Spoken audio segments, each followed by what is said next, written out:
Sports. Andy, first time in 4 years, his defense is not going to have Troy Dye on the field. Your thoughts on Isaac and the opportunity he has and filling in for him, and what can you say about the battle between Sewell and Drew Mathis as well? What's making that tough to decide? Isaac, starting off with Isaac, Isaac's done a tremendous job. Number one, in understanding that position, every single day being effective, helping run the defense from that position on the field, making his plays in the run game, in the pass game.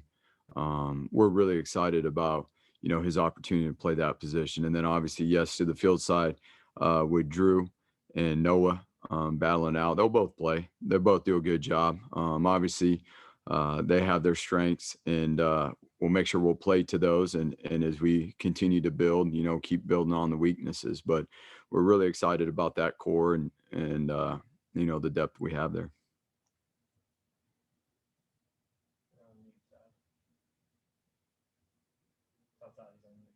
Todd, you're on mute. Andy, we talked about the flexibility in the secondary that could allow you to do some rather exotic things, but in the front seven, it might be more important this week, just by the way Stanford plays. I think at times last year you employed a 4-4 or 5-2 against these guys and caused a lot of disruption. What does some of the flexibility of a Dorless or a KT or a Ajax on the edge allow you to do? And how were you so effective in creating disruption last year against Stanford?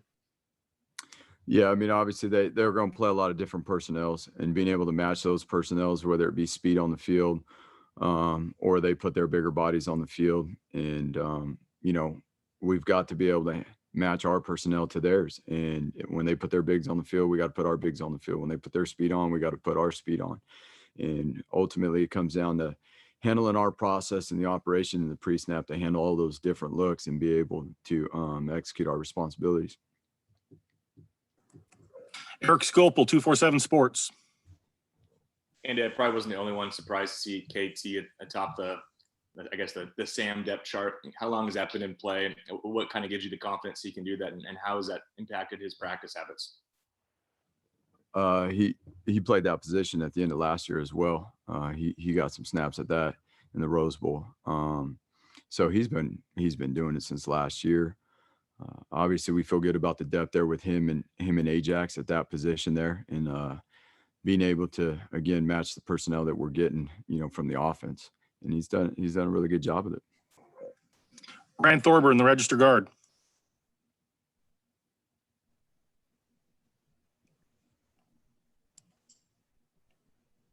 Go ahead, Ryan. Sorry, I muted you. There you go. Yeah, sorry about that, Andy. What's your scouting report based on fall camp of your own quarterbacks, Tyler and Anthony? What do each of them bring to the table, since it's still unclear exactly who we're going to see at the beginning of the season? Yeah, and it'd be undue fair to our program if I gave a scouting report on our quarterbacks, brother. You know what I'm saying? So they've done a tremendous job. I mean, Tyler's done an awesome job, and AB's done a great job. Coach Moorhead's done an unbelievable job getting the offense rolling and, given all the situations we've had this year. And we're excited. We're excited about those guys and the offense, and, can't wait to see them. Kevin Wade, 247 Sports. Coach, was just curious. Yesterday, Mario said that Stanford's wide receivers could be some of the best you face this year. What have you seen from scouting them? Well, the size speed combination, they got a lot of length at that position. Traditionally they have, and the speed that goes with it now, it's going to be a huge challenge. They got guys that obviously run the deep routes really well, from inside positions, outside positions, and also the intermediate routes. And so we're going to have our hands full. It is going to be one of the best wide receiver groups that we've seen in a long while. Tyson Alger, The Athletic. For your guys, is the secondary just throughout camp and now here going into week one, just how much did it mean to have Diamador and having like a leader, like just a veteran presence like that back, and just what are his goals for this year? Diamador's done an unbelievable job, and Diamador, number one is a leader in his mentality and his positive impact every single day. And the way his game is already developed, you can see a difference in Diamador and Demo's play on the field right now. He looks different, even his improvements from last year. And ultimately, that's what you would want to see is continued growth. And so we're really excited about, what he's done at his position and how he's growing. And then obviously how he's helping, build our culture. Warren Williamson, Oregon Duck Football News.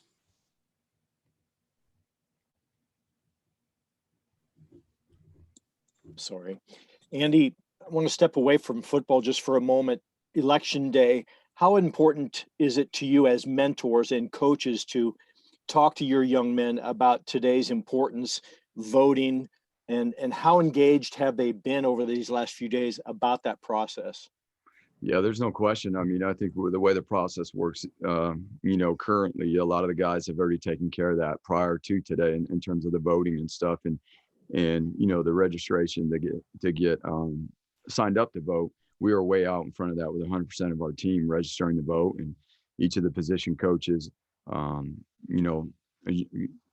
out in front of that way back in the beginning of September, and checking with all our position groups and making sure guys were going through the necessary steps and understanding the steps and providing them. Our operations program here is provided our football team, student athletes with all the information they've needed, from registering to information on who they're voting for, whether it be, and we've even tried to, as the local levels, from where they're voting. Not everybody votes for the local level here. These young men come from all over the country. And so there's a lot of information that from the end of August to now that I believe our program's done a tremendous job putting together to help educate, the young men in this program to have an impact. AJ Jacobson, Rivals. Coach, against Stanford, the middle of that defensive line could be just playing a crucial role. Talk about the nose tackle position with Jordan and Popo and the depth there and what you're seeing out of them in practice. Yeah, there's no doubt. I mean, those guys have played a ton of football for us. They understand what it takes. Number one, how to prepare and how to get yourself ready. Obviously, the game experience on the field. And another guy to add to that mix, too, is Christian. Christian Williams has had a really, really good camp. We're very excited about what he brings to the table as well. So, Jordan and Popo and Austin and those guys, they've done a tremendous job in this camp. They know what it needs to look like. They know what it needs to be like to prepare and what it's going to be like on game day. Bill Breaker, KWVA. I wanted to go back to that nickel position. Everyone's been raving about Jamal Hill, but Bennett Williams was the name that came up early in camp, and you've obviously coached Happel. Wanted to hear about the competition between Happel and Bennett, because we see an aura there. Yeah, no question. So, Bennett's done a nice job as well. I mean, Jamal, we're really excited about what he's doing at the nickel position, and continuing to grow as he gets more and more experience. And obviously Bennett helps us with the depth there. And we're really excited about what Bennett's doing there, and the more and more Bennett plays that position as well, that's going to give us two really, really good guys there.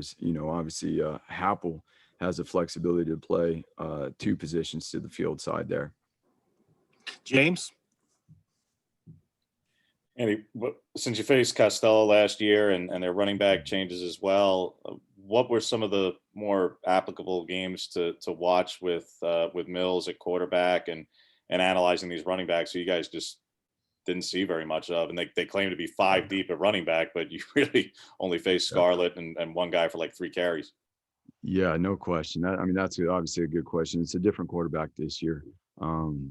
The personnel is going to be a little bit different for them. They've obviously lost their tight end that was a huge target for them for a few years there. And so being able to, watch those games when, obviously when their current personnel towards the end of the year that was in there, and seeing how Mills played, and, he's a tremendous quarterback that has a great arm, makes the deep throws at intermediate, and he can run.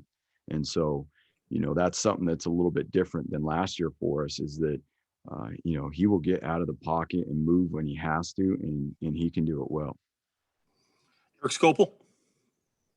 Andy, Mario yesterday was pretty high on, or maybe it was Saturday, on Keon and Christian in the camps those two had. Sounds like that's really added some depth there. It seems like the future is really bright in the interior. Kind of, what are your impressions of them, and kind of what stood out to you? Yeah, those guys have had tremendous camps. Obviously, with the situation in spring ball and getting cut short there, those guys they didn't get that opportunity to continue developing, but they trained hard through the course of the things that we went through, and um, a very noticeable difference in their play and how they operate, the twitch they have, the way they're playing blocks, the way they're coming off blocks, and so we're really excited about that crew and the guys that came in last year, those freshmen. Matt Preem. Andy, at the beginning of camp, you said the goal was to try and find about 25 guys from a depth perspective. I'm curious now through fall camp, how close are you to that, and what's your confidence level in the depth you have? Yeah, we have. We're there. We got to continue growing in some spots, but we definitely feel good about where we're at going into this week in our preparation and the guys we have. And obviously, again, we got to face a lot of personnel groups. So we got to have personnel groups that match, and we're confident with the guys within those groups. The two deeps we have going into the game, and obviously being able to grow forward. It doesn't stop here. We got to keep growing every practice, every week. Brian Thorburn. Andy, Mario was saying the other day that one of the challenges of playing Stanford is they shorten the game and keep Oregon from having, a limited number of plays. Their offensive line similar. They had a key opt-out. They've recruited well there. What are you kind of expecting from Stanford's offensive lines, which traditionally are pretty good, but kind of struggled last year? They're going to grow. They're going to be really physical this year. We believe that they're going to be a physical presence up front. Traditionally, they have, and that's what we expect. And so we're going to have to play tremendously well up front. We're going to have to really hone in on our techniques and make sure that we're doing everything we can to win our one-on-ones up front. And then obviously, they're very capable. They're athletic. That's they're a good screen team. They do well in protections, and I would bet the money that they've developed over the course of the offseason, and it's going to be a really good O-line. Aaron Heisen, KWVA. Yeah, Andy, with so many new faces looking to make an impact for the defense right away, how are you planning to put some of these younger guys like Sewell, Dante Manning, or Justin Flo in positions to succeed early against Stanford and in the future, I guess?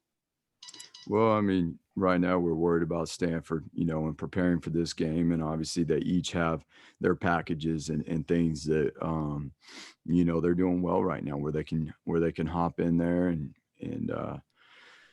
get their taste of college football and help this defense and help this team win, as well as special teams. And so those guys are prominent players on special teams and obviously being within the two deep on defense as well. So we're really excited. This will be their first live action underneath the lights. And so they've prepared really hard for this, and we'll be excited to watch them play. Last question for Coach Avalos goes to James Carpia. Andy, just a contingency question for you. We'd asked Mario about in the unlikely event somebody were to be out on a Saturday due to a test. He said there's plans for the coaches. I understand, obviously, Joe's been a head coach before. Bobby's been a head coach before. They're going to be on the sidelines. But you're up in the box, and Keith was there with you last year. Nobody else has called the defense before. Can you share what the contingency is in the highly unlikely and let's all hope event that never happens, and you're unable to be there for some reason? Yeah, I mean, you prepare for everything. We train for all different scenarios.